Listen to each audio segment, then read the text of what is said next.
El viento rugía entre los muros de Jerusalén como si la misma tierra lamentara el destino de la ciudad. Un lamento silencioso, profundo, imposible de contener. El polvo de la destrucción se alzaba en el aire, mezclándose con el olor acre de la sangre derramada y el fuego que consumía las casas, los templos, los palacios de reyes que una vez gobernaron con la certeza de que su linaje nunca sería arrancado de la tierra prometida. Pero esa noche, todo llegaba a su fin. Los ejércitos de Babilonia avanzaban como una ola imparable, devorando todo a su paso. Sus estandartes ondeaban bajo el cielo teñido de humo, reflejando el resplandor del fuego que devoraba los muros sagrados. Los gritos de los que huían, el llanto de los niños arrancados de los brazos de sus madres, el estruendo de las puertas derribadas, todo se mezclaba en un coro de desesperanza. Las columnas talladas con esmero por generaciones de artesanos se resquebrajaban. El oro del altar se derretía y caía en gotas ardientes, como lágrimas de un dios ofendido. Los soldados de Nabucodonosor, con sus armaduras bruñidas y sus ojos de piedra, recorrían las calles sin piedad. No había distinción entre ricos y pobres, entre sacerdotes y mercaderes, entre ancianos y jóvenes. A los ojos de Babilonia, todos eran igual de culpables, todos eran prisioneros, todos eran botín de guerra. Los que no morían bajo la espada eran atados con cadenas y lanzados a la cruel marcha hacia el exilio. Las sogas se hundían en la carne de los cautivos, los pies desnudos tropezaban sobre las piedras cubiertas de ceniza, y así, la ciudad que una vez fue el orgullo de Israel, el lugar donde el Altísimo había puesto su nombre, yacía en ruinas. En medio de la procesión de prisioneros, entre los rostros cubiertos de polvo y desesperación, había un joven que no lloraba ni clamaba por su libertad. Su mirada permanecía fija en la ciudad destruida, grabando en su memoria la silueta de Jerusalén contra el cielo rojo de la destrucción. Su corazón latía con un peso que aún no comprendía del todo, como si supiera, en lo más profundo de su alma, que su destino estaba entrelazado con el del pueblo que ahora caía en desgracia. Daniel, hijo de Jerusalén, príncipe de Judá, heredero de una tierra que ya no le pertenecía, había crecido entre los muros de palacio, educado en la sabiduría de sus antepasados, instruido en la ley de Moisés. Su vida había estado destinada a la grandeza, pero ahora estaba destinado a ser esclavo en una tierra extranjera. Babilonia, la ciudad de los dioses paganos, la tierra de los conquistadores, la cuna de la idolatría. Y él, un hijo del pacto, sería llevado allí, lejos del templo, lejos del arca, lejos de la presencia de su Dios. ¿Podía el Señor oír las oraciones de su pueblo en tierras extranjeras?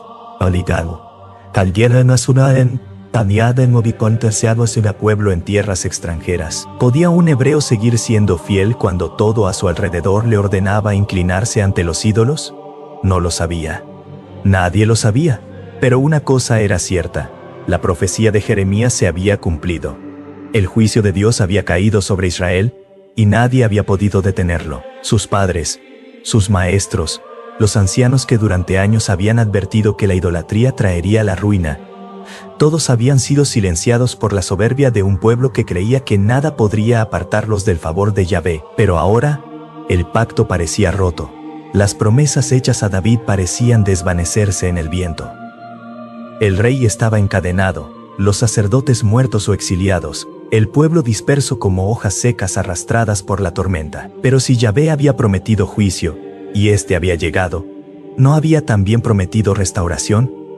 ¿No había hablado de un tiempo en que el pueblo regresaría, en que la alianza sería renovada? Daniel no lo sabía aún, pero él mismo sería testigo del destino de los imperios. Él vería con sus propios ojos la caída de los reyes y la ruina de las naciones que se creían invencibles. Su vida no le pertenecía más a él, sino al propósito divino. Lo que Babilonia veía como un simple prisionero, Dios lo veía como un profeta, un instrumento de su voluntad. Jerusalén ardía, sus habitantes lloraban, sus príncipes eran llevados en cadenas. Pero en medio de la tragedia, en medio de la aparente derrota, comenzaba a tejerse la historia de un reino que jamás tendría fin. Un reino no hecho por manos humanas, un reino que surgiría de la roca que nadie podía quebrantar, un reino que ni Babilonia, ni Persia, ni Grecia, ni Roma podrían destruir. Y Daniel, sin saberlo aún, estaba destinado a ver su primera visión, a recibir su primer sueño, a ser testigo del juicio de los reinos terrenales y de la gloria de aquel que gobernaría para siempre. Babilonia, la joya del mundo antiguo, se alzaba ante ellos con su arrogante esplendor. Sus murallas, altas como montañas, parecían desafiar al cielo mismo. Los templos dedicados a dioses extraños cubrían la ciudad como un manto de oro y piedra. Las calles eran amplias, repletas de mercaderes que hablaban lenguas de tierras lejanas. Sus puestos rebosaban de riquezas traídas de los confines del imperio. Y en lo alto, sobre todo y sobre todos, se erguía el palacio de Nabucodonosor, el hombre que había tomado Jerusalén y la había reducido a cenizas. Para Daniel y sus compañeros, Babilonia no era un símbolo de grandeza, sino de opresión. No era la ciudad de la sabiduría, sino la del exilio. No era la tierra de la promesa, sino la de la prueba. Cada piedra, cada estatua, cada ídolo que adornaba sus plazas, era un recordatorio de que estaban en tierra ajena, lejos de su hogar, lejos del templo, lejos de todo lo que conocían. Pero Babilonia no solo conquistaba con la espada, su estrategia era más sutil, más profunda, más peligrosa. No bastaba con someter a los pueblos vencidos, había que arrancarles su identidad, borrar sus raíces y reemplazarlas con nuevas lealtades. Así funcionaba el verdadero dominio, no en las cadenas de hierro, sino en las cadenas del alma. Daniel y sus compañeros fueron seleccionados con un propósito. No eran simples prisioneros, eran jóvenes de linaje real, de sangre noble, inteligentes y bien parecidos. Eran la imagen de lo mejor de Judá, y por eso los llevaron al palacio de Nabucodonosor, no como esclavos comunes, sino como candidatos a servir en su corte.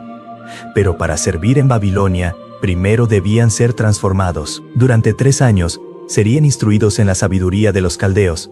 Aprenderían su lengua, su historia, sus ciencias, su astronomía, sus rituales y sus creencias. Se les enseñaría a pensar como babilonios, a razonar como babilonios, a vivir como babilonios. Se les presentaría un nuevo mundo, uno que poco a poco debía apartarlos de su pasado, de su fe, de su Dios. No se trataba solo de adquirir conocimientos, sino de olvidar lo que habían sido. Y para asegurar que el cambio fuera total, lo primero que les arrebataron fueron sus nombres. En la cultura hebrea, el nombre no era solo un sonido, sino una declaración de identidad, un reflejo del propósito divino en la vida de cada persona. Daniel significaba Dios es mi juez. Ananías, Yahvé es misericordioso. Misael, ¿quién es como Dios? Azarías, el Señor ayuda. Cada vez que sus nombres eran pronunciados, se recordaban a sí mismos y a los demás a quién pertenecían. Pero Babilonia no permitiría que esos nombres siguieran sonando en sus labios. Así, Daniel fue llamado Belsasar, en honor a uno de los dioses babilónicos. Hananías se convirtió en Sadrach, Misael en Mesac y Azarías en Abednego. Nombres nuevos para un propósito nuevo. Nombres diseñados para que, con el tiempo, al oírlos, dejaran de recordar quiénes eran realmente. Era un golpe calculado, preciso. Primero la tierra, luego el templo, después el nombre. Paso a paso, se les despojaba de todo lo que los unía a su Dios. Pero había algo que Babilonia no entendía. No entendía. Podían cambiar sus nombres, podían enseñarles una nueva lengua, podían vestirlos con ropas extranjeras, pero no podían tocar lo que estaba grabado en sus corazones. Daniel y sus compañeros sabían quiénes eran, y no era Babilonia quien dictaría su destino. Punto. Podían vivir en la corte del rey, podían aprender su ciencia, podían caminar entre sus palacios, pero jamás doblarían su fe ante los ídolos de ese imperio. Y cuando se les presentó la mesa del rey, Daniel sintió en su interior la lucha invisible entre dos reinos. Ante él, una opulencia desbordante, un festín digno del monarca más poderoso de la tierra. Los manjares se extendían en largas mesas de cedro y marfil, cubiertas de platos de oro, carnes asadas al fuego de los templos, fragantes especias traídas de tierras lejanas, frutos bañados en miel, panes finamente elaborados, y copas rebosantes de los mejores vinos de Babilonia. Para los ojos de cualquier hombre, aquello era un privilegio. Para un cautivo, un honor impensable. Para Daniel, una prueba. Porque aquella comida no era solo alimento. Era parte de un sistema diseñado para doblegar la voluntad. La carne había sido sacrificada en los altares de dioses falsos. El vino vertido en honor a ídolos mudos. Comer de la mesa del rey no era solo nutrirse del pan de Babilonia. Era aceptar su dominio, su cultura, su religión, su Dios. Era ceder, aunque solo fuera en apariencia. Pero Daniel sabía que la fidelidad no admite concesiones. Sabía que, si daba un solo paso en esa dirección, el siguiente sería aún más fácil. Y luego otro, y otro, hasta que un día despertaría siendo más babilonio que hebreo, con su fe desvaneciéndose como la bruma ante el sol. Él no se contaminaría, no por miedo a la ley de Moisés, no por temor al castigo, sino porque su corazón pertenecía a Dios, porque el pacto que su pueblo había roto no debía ser roto en su propia vida. Porque aunque su ciudad estuviera en ruinas y su templo hecho cenizas, su alma seguía siendo un altar al Dios viviente. Así que con respeto, pero con una firmeza que no admitía duda, pidió al jefe de los eunucos que le permitiera abstenerse de aquellos alimentos. Su voz no tembló, aunque sabía el riesgo que corría. No era un simple capricho, no era una petición trivial, era una declaración de resistencia en medio de la tierra enemiga. El eunuco lo miró con incredulidad. Sus manos, acostumbradas a servir en la corte, se cerraron en tensión. Si después de 10 días lucen más débiles que los otros jóvenes, el rey me matará, advirtió con voz baja, como si temiera que las mismas paredes del palacio escucharan su temor. Babilonia no toleraba desobediencia. En la corte del rey Nabucodonosor, la vida de un siervo dependía de su capacidad de cumplir órdenes sin cuestionarlas. Y lo que Daniel pedía no solo ponía en peligro su propio futuro, sino el de aquel hombre que, aunque benevolente con él, no podía arriesgarse a desafiar la voluntad del monarca. Pero Daniel no vaciló. Su confianza no estaba en la benevolencia de un hombre, ni en su propia astucia. Su confianza estaba en Dios. Haz la prueba por 10 días, insistió. Danos solo legumbres y agua. Luego, compara nuestro aspecto con el de los demás jóvenes que comen de la mesa del rey, y actúa según lo que veas. No había desafíos en su voz, ni arrogancia, solo certeza. Certeza de que Dios honraría su decisión. El eunuco, tras dudar por un momento, cedió. Tal vez movido por la convicción en los ojos de Daniel, tal vez porque en el fondo deseaba que aquellos jóvenes no fueran como los demás, que hubiera algo diferente en ellos. Tal vez por temor a un Dios que no conocía, pero que, de alguna manera, comenzaba a manifestarse incluso en las sombras del palacio. Y así pasaron los días. Mientras los otros jóvenes reían y se deleitaban con los festines del rey, Daniel y sus amigos comían lo más sencillo que podía ofrecer la tierra: legumbres, pan sin adornos, agua pura, ningún aroma embriagador en sus platos, ninguna copa rebosante de vino, solo lo necesario, solo lo que no comprometiera su fe. 10 días. ¿Podría Dios mostrar su favor en algo tan simple como la apariencia de un hombre? ¿Podría lo invisible manifestarse en lo visible? Cuando llegó el momento de la prueba, la respuesta fue clara. Daniel y sus compañeros estaban más saludables, más fuertes que cualquiera de los jóvenes que se habían nutrido de los lujos del palacio. Sus rostros no reflejaban debilidad, sino vigor. Sus cuerpos no mostraban señales de privación, sino de fortaleza. Sus ojos no estaban opacos por el vino ni por la indulgencia, sino llenos de claridad y propósito. No era la comida lo que les había dado esa fuerza. Era la fidelidad. El eunuco no podía creer lo que veía, pero no podía negarlo. Y así, sin más argumentos, accedió a mantenerlos en la dieta que habían pedido. Lo que parecía una simple elección de alimentos se había convertido en una señal. Una advertencia silenciosa de que el Dios de Israel no había sido derrotado, de que aún en el corazón del imperio más poderoso del mundo, seguía siendo soberano. Y así, Daniel comenzó su camino dentro de Babilonia, no como un esclavo más, no como un joven quebrantado por el exilio, sino como un testigo del poder de Dios. Se movía entre los muros del palacio sin pertenecer a él. Aprendía la sabiduría de los caldeos sin olvidar la suya. Hablaba su lengua sin olvidar la palabra de su Dios. Babilonia había tomado su hogar, su ciudad y su nombre, pero nunca tomaría su fe. Y pronto, ese mismo imperio que trató de doblegarlo, se vería obligado a reconocer la autoridad del único Dios verdadero. Años después, cuando el esplendor de Babilonia parecía inquebrantable y Nabucodonosor se regocijaba en su poder, una noche de inquietud vino a perturbar su paz. El rey, aquel que había conquistado naciones y sometido pueblos, despertó bañado en sudor, con el corazón agitado y la mente atrapada en un enigma que no podía descifrar. Un sueño, una visión oscura e imponente, lo había sacudido hasta los huesos. No era un sueño común. No era la sombra de preocupaciones cotidianas, ni el reflejo de pensamientos vagos. Era un mensaje, uno que se aferraba a su alma con la certeza de que traía consigo un significado trascendental. Pero el sueño, aunque claro en su impacto, se desvanecía en su memoria como arena entre los dedos. Recordaba el miedo que le había causado, la magnitud de lo que había visto, pero no lograba reconstruirlo del todo. Y en esa incertidumbre, en ese temor a lo desconocido, Nabucodonosor hizo lo que todo rey de Babilonia hacía cuando se enfrentaba a lo inexplicable. Convocó a sus magos, astrólogos y adivinos. Desde las profundidades de los templos y los rincones oscuros de la ciudad, vinieron aquellos que se jactaban de descifrar los secretos del destino. Desde las profundidades del destino, hombres vestidos con túnicas adornadas con símbolos de los dioses caldeos, portadores de tablas antiguas y fórmulas místicas, se postraron ante el monarca con la seguridad ensayada de quienes habían dedicado su vida a interpretar sueños. Pero esta vez no sería tan fácil.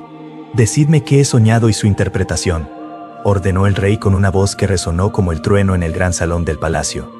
Los sabios se miraron entre sí. El pedido del rey era inusual, imposible.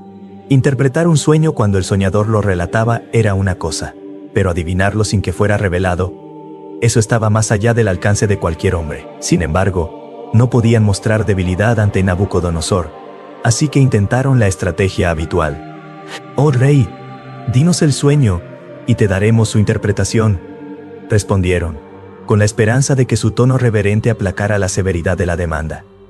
Pero Nabucodonosor no era un hombre fácil de engañar. Su mirada se endureció y su paciencia, siempre corta, se extinguió de inmediato. «Si no me dicen el sueño y su significado, los haré pedazos y sus casas serán reducidas a escombros», rugió. El salón quedó en silencio. Las palabras del rey no eran una amenaza vacía.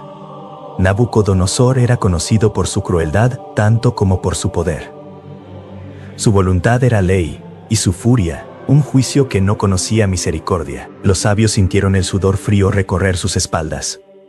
Sabían que estaban atrapados, que no tenían salida. Intentaron una última súplica, una esperanza de que el rey entrara en razón. «Entrande en razón. Ningún hombre en la tierra puede hacer lo que el rey pide», se atrevió a decir uno de ellos, su voz temblando de terror. «Ningún rey, por grande y poderoso que sea, ha exigido tal cosa a mago, astrólogo o adivino. Solo los dioses pueden revelar lo que el rey ha soñado, y ellos no habitan entre los mortales». Pero su súplica fue inútil. Nabucodonosor no buscaba excusas. Él exigía respuestas, y entonces la sentencia fue dada. El rey ordenó que todos los sabios de Babilonia fueran ejecutados.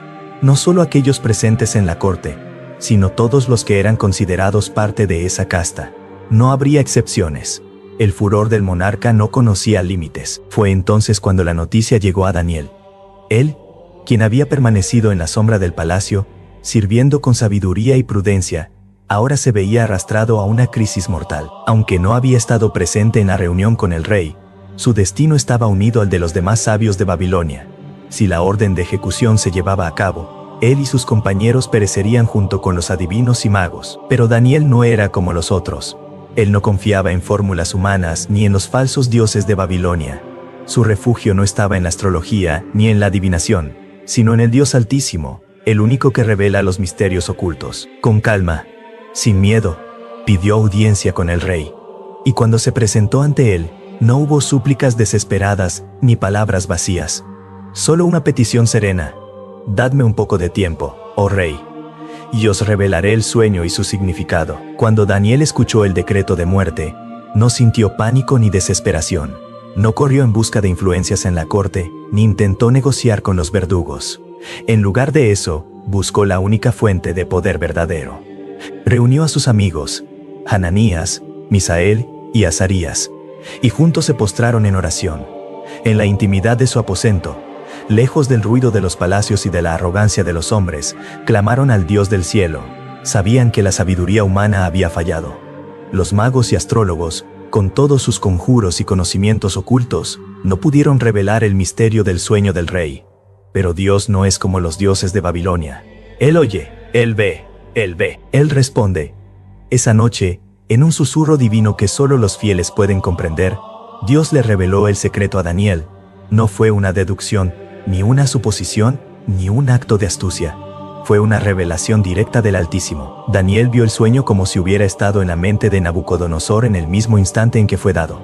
Y con la visión vino la comprensión. No era solo un mensaje para el rey, sino una profecía sobre el destino de los imperios del mundo. Algo grande estaba por desatarse, y Babilonia era solo el principio. A la mañana siguiente, Daniel se presentó ante el rey. Atravesó los pasillos del palacio con la seguridad de quien no confía en sí mismo, sino en un poder más alto. Los cortesanos lo miraban con desdén o con curiosidad, preguntándose qué podía ofrecer este joven hebreo que los más grandes sabios del reino no habían logrado. Pero Daniel no necesitaba su aprobación. Cuando estuvo frente al trono de Nabucodonosor, no mostró temor ni adulación. No intentó ganarse el favor del monarca con palabras vacías. En cambio, habló con la certeza de un profeta. Y el secreto que el rey demanda, ni sabios, ni astrólogos, ni magos pueden revelarlo, dijo, mirando directamente al soberano. Hubo un murmullo entre los presentes. Todos sabían que los magos habían fracasado, pero Daniel aún no había dado la respuesta que el rey exigía. Se atrevería a desafiarlo sin ofrecer nada a cambio. Pero entonces, Daniel continuó. Pero hay un Dios en los cielos que revela misterios. El murmullo cesó. Los consejeros del rey se quedaron en silencio. Hasta Nabucodonosor pareció contener la respiración. Daniel no hablaba como los magos de Babilonia, que llenaban el aire con palabras místicas y metáforas confusas. Sus palabras eran claras, su tono seguro. No buscaba engañar ni manipular, solo hablaba la verdad. Tuviste un sueño, oh rey, prosiguió Daniel, y en ese sueño viste una estatua inmensa. Su presencia era temible, su cabeza era de oro puro, su pecho y sus brazos de plata, su vientre y muslos de bronce, sus piernas de hierro y sus pies de hierro, mezclado con barro. Nabucodonosor se inclinó hacia adelante en su trono. Sus manos se aferraron a los brazos del asiento. Sus ojos, normalmente llenos de orgullo y autoridad, ahora reflejaban algo más profundo: asombro y temor. Daniel estaba describiendo exactamente lo que había visto, sin errores, sin omisiones. El misterio que lo había atormentado por días estaba siendo revelado sin que él hubiese dicho una sola palabra sobre él. Pero Daniel aún no había terminado. Entonces, oh rey, viste una piedra. No fue cortada por manos humanas. Descendió con gran fuerza y golpeó la estatua en sus pies de hierro y barro.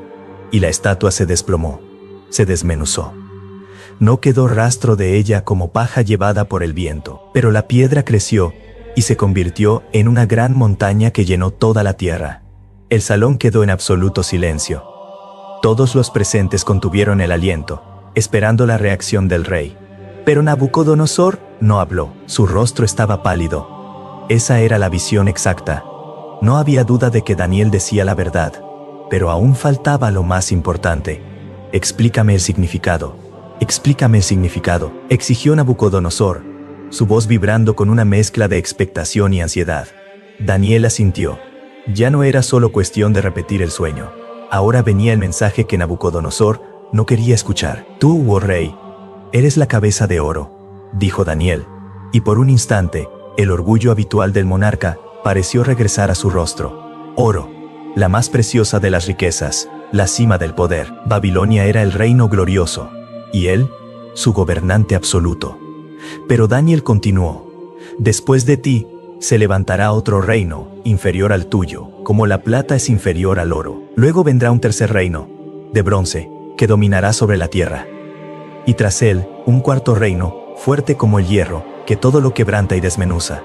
Pero los pies de la estatua eran de hierro mezclado con barro. Ese último reino estará dividido. Será fuerte, pero frágil, mezclado, pero nunca unido. El rostro del rey se endureció. No era lo que quería oír. Su reino, aunque glorioso, no duraría para siempre. Sería reemplazado, superado. Y, al final, todos los reinos caerían. Pero en los días de estos reyes, prosiguió Daniel, con una voz que resonó en todo el salón, el Dios del cielo levantará un reino que jamás será destruido. No quedará en manos de hombres, como la piedra que viste, golpeará a los reinos de la tierra y los hará polvo. Pero ese reino crecerá y llenará toda la tierra, y permanecerá para siempre. Entonces todo quedó claro. El sueño no era solo una advertencia para Nabucodonosor. Era una revelación del destino del mundo. Babilonia caería, Persia la sucedería, luego vendría Grecia, luego Roma, y tras ellos, los reinos divididos del mundo, siempre en conflicto, siempre frágiles. Pero al final, solo uno permanecería, el reino de Dios. Nabucodonosor, el rey más poderoso de su tiempo, cayó rostro en tierra, no ante Daniel, sino ante el poder del Dios que lo había revelado todo. No pudo negar lo evidente. Daniel no era un simple sabio, no era un adivino más. Era un mensajero del Dios verdadero. Verdaderamente, vuestro Dios es Dios de dioses y Señor de reyes, dijo Nabucodonosor, su voz temblando con una mezcla de asombro y temor. Daniel fue exaltado en Babilonia, fue puesto en alto entre los sabios, gobernó provincias y recibió honor en la corte, pero en su corazón sabía que lo que había ocurrido no era un triunfo personal. Era un recordatorio de lo inevitable, porque aunque el rey de Babilonia había reconocido el poder de Dios, Babilonia aún no había aprendido su lección. Seguía siendo un imperio levantado sobre orgullo y poder humano. Seguía creyéndose invencible, pero ningún reino en la tierra dura para siempre. Ningún trono es eterno, y Babilonia tampoco lo sería. Décadas habían pasado desde que Nabucodonosor gobernó Babilonia. Su reinado había sido glorioso, y su poder incuestionable. Pero incluso él, el rey de la cabeza de oro, había aprendido la lección que Dios quiso enseñarle. Había probado la locura, había visto su orgullo hecho pedazos y, finalmente, había reconocido al Altísimo como el único soberano verdadero. Pero su descendencia no aprendió de su humillación. Ahora, un nuevo rey se sentaba en el trono, Belsasar, su nieto. Un hombre que no conocía el temor de Dios, que no recordaba la advertencia dada a Babilonia. En su corazón no había humildad, solo arrogancia. En sus manos no había sabiduría, solo desenfreno. Babilonia seguía siendo la joya del mundo, y él creía que su poder jamás se extinguiría. Su confianza no estaba en el Dios de Daniel, sino en las murallas impenetrables que rodeaban la ciudad, en la grandeza de sus templos, en la opulencia de su corte. Pensaba que el tiempo lo favorecía, que los días de su gloria se prolongarían sin fin. Pero la noche en que el destino de Babilonia se selló, Belsasar no estaba en el campo de batalla ni en la sala del consejo. No estaba preparando ejércitos ni buscando fortalecer su reino. Estaba en un banquete. Era una noche de derroche, de exceso, de burla. Mientras el peligro acechaba a Babilonia, mientras los persas se acercaban, el rey celebraba. Ordenó un festín sin igual. Invitó a 1000 de sus príncipes, a nobles, a concubinas, a quienes complacían sus caprichos. ¡Bah! Las copas rebosaban de vino. La música llenaba los salones, y la risa de los embriagados resonaba en la ciudad que, sin saberlo, vivía su última noche. Pero la arrogancia de Belsasar aún no había alcanzado su punto máximo. No le bastaba con la embriaguez ni con la indulgencia de su carne. Quiso hacer algo más, algo que desafiara no solo a los hombres, sino al mismo Dios. Fue entonces cuando ordenó traer los vasos de oro y plata que su abuelo Nabucodonosor había tomado del templo de Jerusalén, vasos sagrados, apartados para el uso exclusivo del Dios de Israel, piezas que nunca habían sido tocadas por manos profanas. Pero Belsasar no creyó que esto tuviera importancia. No pensó en las advertencias del pasado, solo vio copas hermosas, testigos de la conquista de su nación, y en su mente borracha de poder, pensó que podía hacer con ellas lo que quisiera. Los siervos corrieron a traer los vasos sagrados, y cuando estuvieron frente a él, Belsasar los llenó con el vino de su banquete. Se levantó con su copa alzada, y, con una sonrisa burlona, proclamó palabras de burla contra el Dios de Israel. No le bastaba con beber en los vasos santos. Quiso mostrar que el Dios de los hebreos era tan insignificante como los dioses de piedra y oro de Babilonia. Brindemos a los dioses de oro, de plata, de bronce, de hierro, de madera y de piedra, gritó. Y los nobles y príncipes le siguieron en su burla. Las carcajadas llenaron la sala. Nadie en aquel banquete imaginó que el juicio estaba a punto de caer. Nadie sospechó que, en ese preciso instante, una presencia invisible había entrado al salón, que en las alturas, el Altísimo había decretado el final. Y entonces ocurrió. De repente, la atmósfera cambió. Un escalofrío recorrió la habitación. Las risas se extinguieron. La música se apagó. Todos sintieron algo, pero no sabían qué era. Un peso indescriptible, un aire de algo inminente, como si el tiempo se hubiera detenido. Y en ese instante, una mano apareció en la pared. No era la mano de un hombre, no era la sombra de un truco.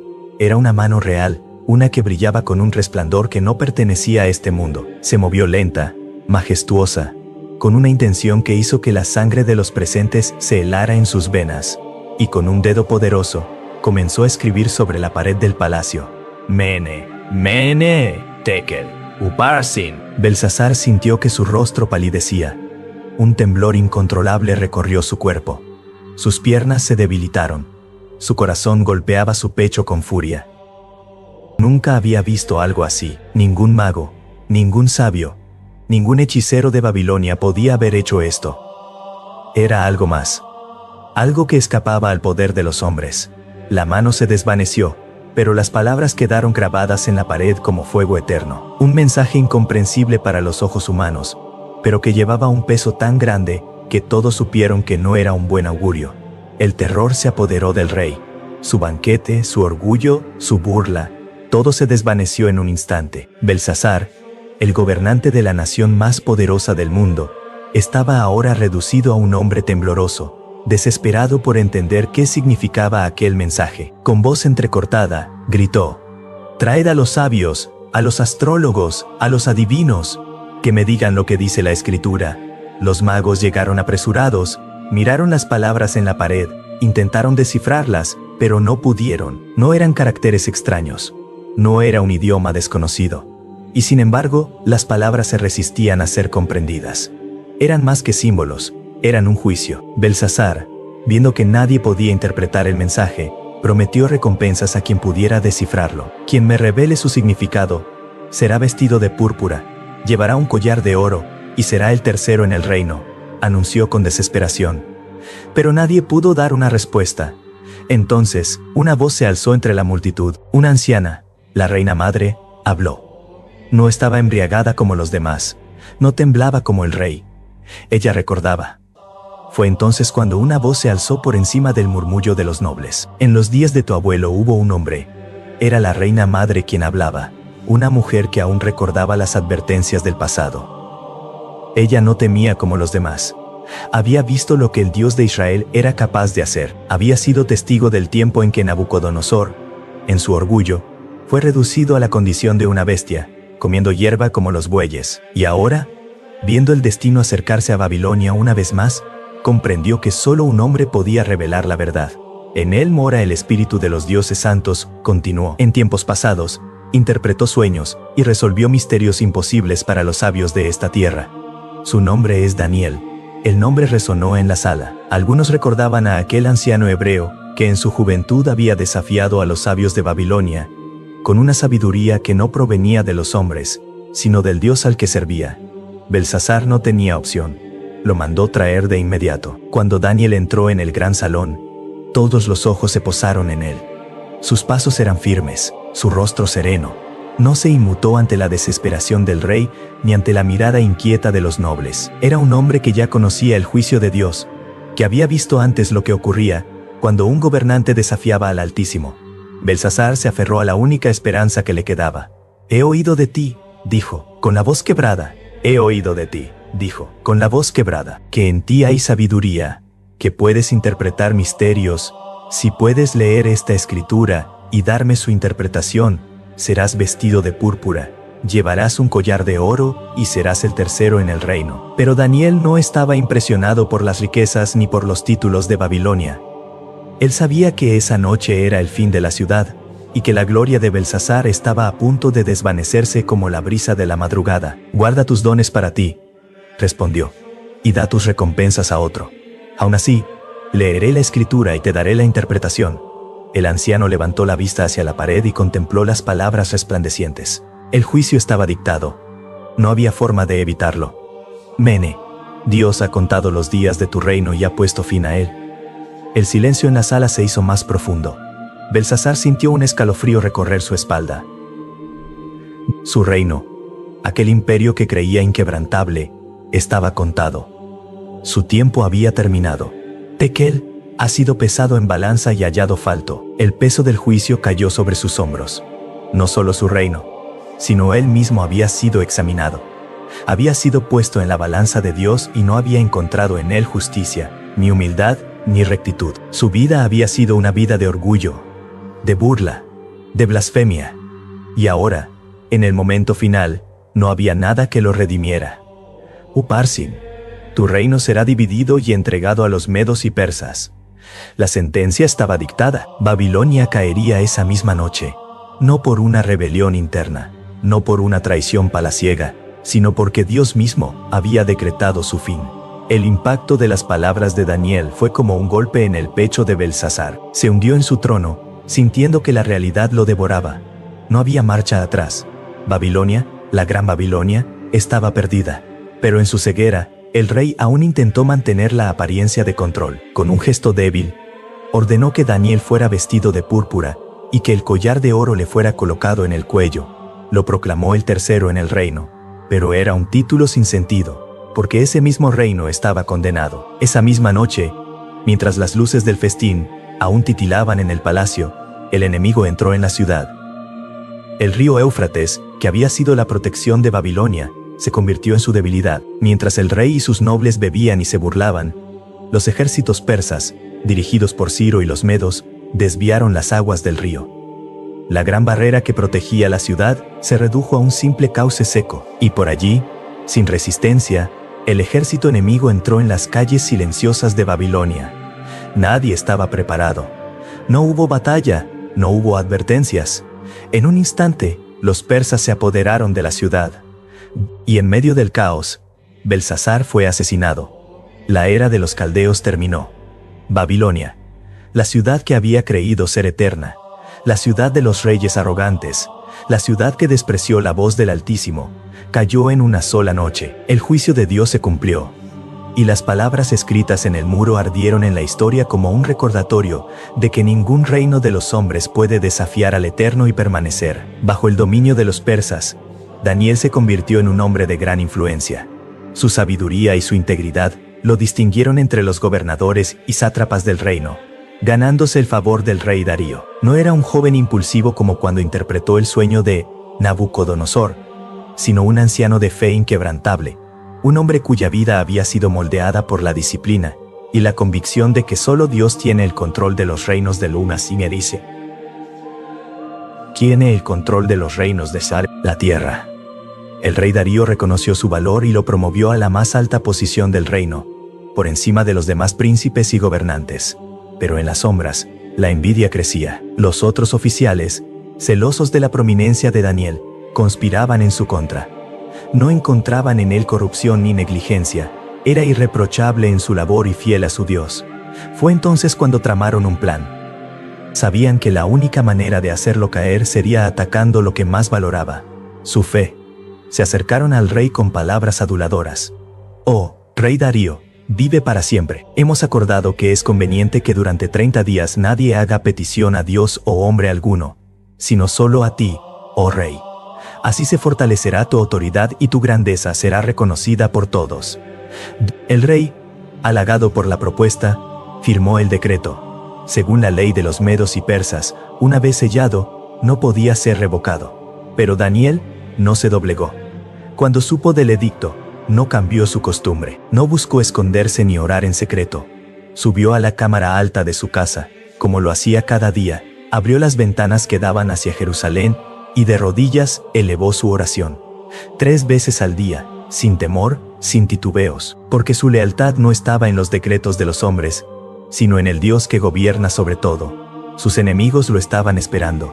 Con sigilo, lo espiaron, y al verlo postrado en oración, corrieron a delatarlo ante el rey. «Oh rey, ¿no firmaste un decreto que prohibía hacer petición a cualquier dios u hombre fuera de ti durante 30 días? Así es», respondió el rey, «y la ley no puede ser revocada». «Así es», respondió el rey, «pues Daniel, uno de los cautivos de Judá, no te obedece, no respeta tu mandato y sigue orando 3 veces al día a su Dios». Al escuchar esto, el rey comprendió que había sido engañado. No era una ley para honrar su autoridad, sino una trampa para destruir a Daniel. Trató de salvarlo. Durante todo el día buscó una forma de revocar el edicto, pero no había escape. La ley era irreversible. Al atardecer, sus propios gobernantes le recordaron que no podía cambiar el decreto. Con el corazón pesado, Darío ordenó que trajeran a Daniel. Los soldados lo tomaron y lo llevaron al foso de los leones. Mientras lo arrojaban, el rey le habló con pesar. «Tu Dios, A quien sirves continuamente, te librará. Y con sus propias manos, Darío selló la piedra que cubría la entrada del foso, marcándola con su anillo real. Esa noche el rey no pudo dormir. No quiso comer ni escuchar música. Su espíritu estaba angustiado, atormentado por lo que había hecho. Pero mientras el rey velaba en su palacio, algo sucedía en el foso. Los leones, bestias hambrientas y feroces, rodearon a Daniel, pero no lo tocaron. Sus garras permanecieron retraídas, sus fauces cerradas. Mi Dios envió su ángel y cerró la boca de los leones. Daniel no solo sobrevivió a aquella noche en el foso, fue testigo de cómo los reinos de los hombres se elevaban con gloria y caían en el polvo. Vio con sus propios ojos la soberbia de Nabucodonosor transformada en humildad, la decadencia de Babilonia bajo el reinado de Belsasar y la llegada del poder persa con Darío y Ciro. Pero más allá de los eventos que estremecieron la historia, contempló algo más grande, algo que los reyes no podían ver, algo que el tiempo no podía borrar, porque a Daniel le fue dado un entendimiento que trascendía las guerras, las intrigas palaciegas y las conspiraciones de los hombres, que, mientras el mundo se agitaba con conquistas y traiciones, él recibió visiones que mostraban el verdadero curso de la historia. Visiones que no hablaban solo de los días de su juventud o su vejez, sino de un futuro lejano, de un destino inevitable. En una de sus revelaciones, vio 4 bestias emergiendo del mar, cada una representando un reino que gobernaría la tierra,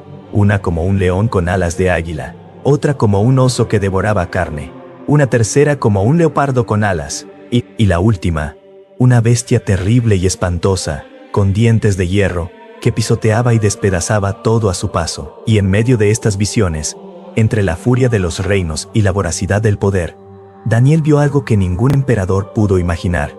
Vio tronos colocados en los cielos. Vio al anciano de día sentado con vestiduras blancas como la nieve, y un río de fuego fluyendo de su presencia.